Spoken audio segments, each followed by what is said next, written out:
Alright, what's up guys? Today we have a different video in which today we'll be discussing the downfall of the most popular FPS game on the Roblox platform, Arsenal. If you end up enjoying this video, please like and subscribe to my channel for more content like this.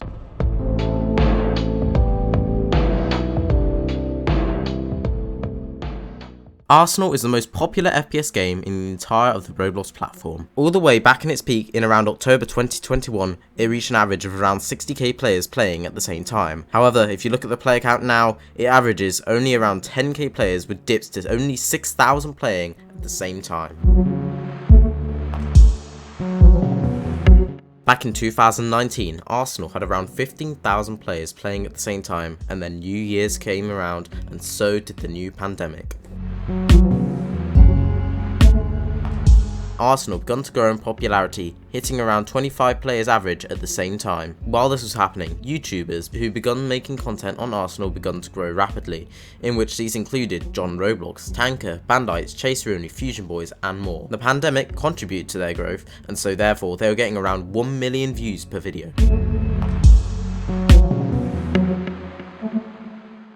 During this time, the developers were also all stuck in their homes due to the pandemic, and therefore they had a lot of time in their hands to create some updates for Arsenal. Also, due to the significant player rise, this gave the developers a lot more motivation to produce updates for the game. So during 2020, some of the most well-known and loved updates were released for Arsenal, including the summer update, which introduced a battle pass and a hunt for skins around a variety of different maps, and then later in the year, the Halloween update, by far one of the most loved and hated updates in the entire game. This Halloween update reintroduced Clown Infection, added some new maps like Roll, although these were actually added in the Cipher update, which was added just before the Halloween update, and the craziest part of the Halloween update was Hackula.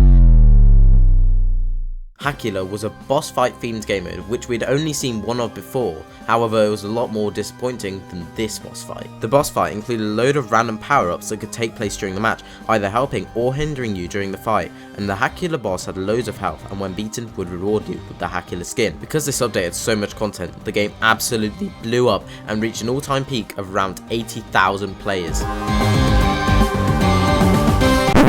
As 2021 arrived, the pandemic came to a close and the countries began to reopen their borders, signifying the end of the lockdown. This therefore meant that people now had to go to school, work and also visit their friends and family. Also, during this time when the lockdown was ending, the developers decided to take a break from developing Arsenal as they felt burnt out and decided to begin working on a game called Right to Fight, which now only averages around 100 players at the same time. All of the YouTubers made a video on how this could possibly harm the game and maybe even lead to people quitting the game. However, the developers made a few promises for the summer update and what it would feature, and so therefore the YouTubers decided to stick around and see what the summer update would have in store.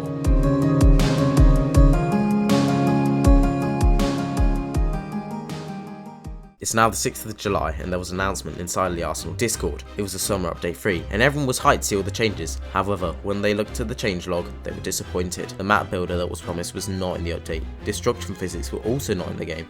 Loads of the promised updates didn't come to the game and the content creators for the game had enough. They all finally quit the game and went their separate ways, and the game's player count dipped to an average of around 25,000 people playing at the same time.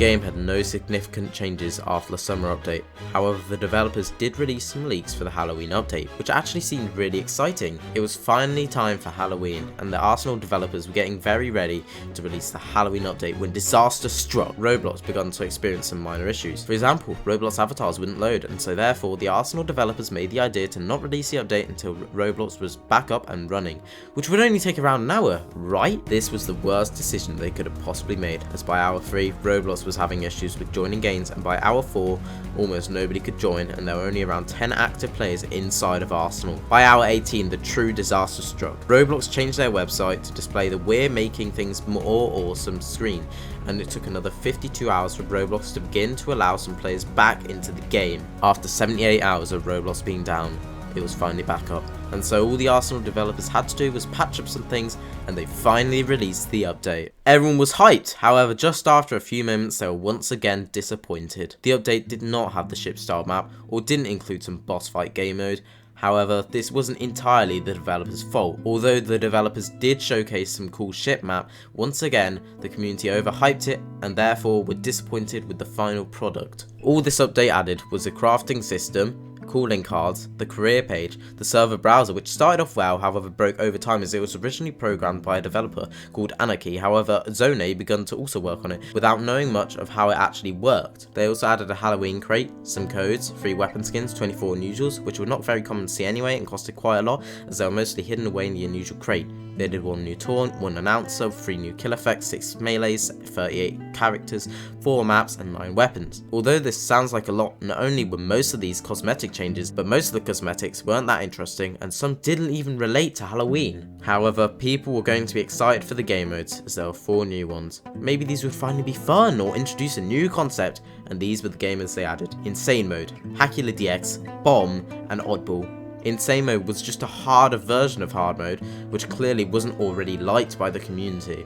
Hackula DS was just a hard version of Hackula, which would gift you with the new variant of the Hackula skin. It wasn't even in public rotations, so there was no real point of having it. Bomb was just bombs only, which was also VIP exclusive, and Oddball seemed to be the only interesting game mode that there was added to the game. This game mode was where a ball was placed in the centre of the map, and the team that held the ball for the longest would win, and it was actually enjoyed by a lot of players at the start. However, Zone made a change to the game mode where the person who was holding the ball could no longer hide or camp a spot, and instead changed it so that the person who was holding the ball took more damage over time and could only heal it by killing, which was a really hard challenge and therefore made the game mode less fun over time. The new year came and went, and then Arsenal got to join the Prime Gaming livestream, where they announced the biggest thing that they had ever announced. And I got it on the screen here now. This is the first look at the new Arsenal UI. This thing was Arsenal Reloaded.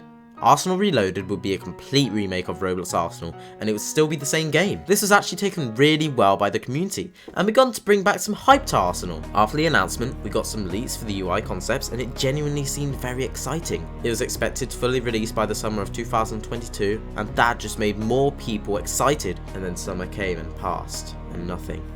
Just the occasional leaks and changes to the Arsenal Reloaded Trello. However, eventually, October finally came and we got the announcement that Arsenal Reloaded alpha testing would finally come out. It would be on October 15th, and so everyone set their dates. The day finally came and a load of YouTubers, including myself, live streamed the drop. I began in the early hours of the day and had to end it early as it came out when I had to go to sleep. However, Asian decided to stay up and made it to the release. However, the release was underwhelming for most of the community. It was bug-filled, was missing loads of things from the main game, and overall had so many issues. Over the week that Arsenal Reloaded was out, it was refined and had a load of bug fixes, and eventually the testing environment was closed. Zone seemed to be happy with how it went, and went along with his life, just how the rest of the Arsenal community did.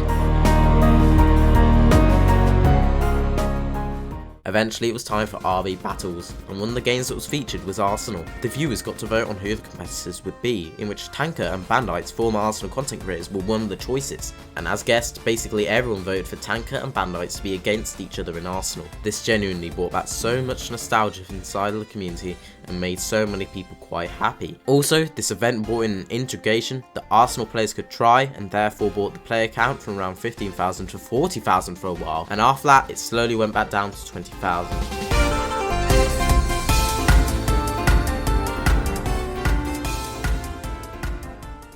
After a while of no news from the developers about Arsenal Reloaded, Zone released a video on his YouTube channel where he discussed the future of Arsenal and what was happening with Arsenal Reloaded. In this video, he discussed how Reloaded was going to change how it rolled out. Zone changed his plan and instead decided that he was going to update the live game and change pieces of code that were ineffective. This practically threw 1 year of work out of the window and ruined the main point of Arsenal Reloaded, as it was no longer rewriting the entire game and no longer fixing all the bugs that were in the game. And so here we are. Arsenal was once again on a downhill decline as it went from an average of 15,000 players to only 5,000 to 10,000. Arsenal ended up before the pandemic with around 15,000 players, rose to a peak of 60,000 and then went on decline after the end of the lockdown. Then the developers made a large amount of false promises which made the community lose trust in them and therefore begun to quit the game even more. Arsenal Reloaded came and went, and here we are now with a game that is just losing players every day. It is sad to see Arsenal go on a downhill decline, however it's just how things work in this world. So thank you for watching. Please like and subscribe if you enjoyed this video. I know it's quite different to my usual videos, however if this video does well I might post more types of these videos. Anyway, thanks for watching once again and goodbye.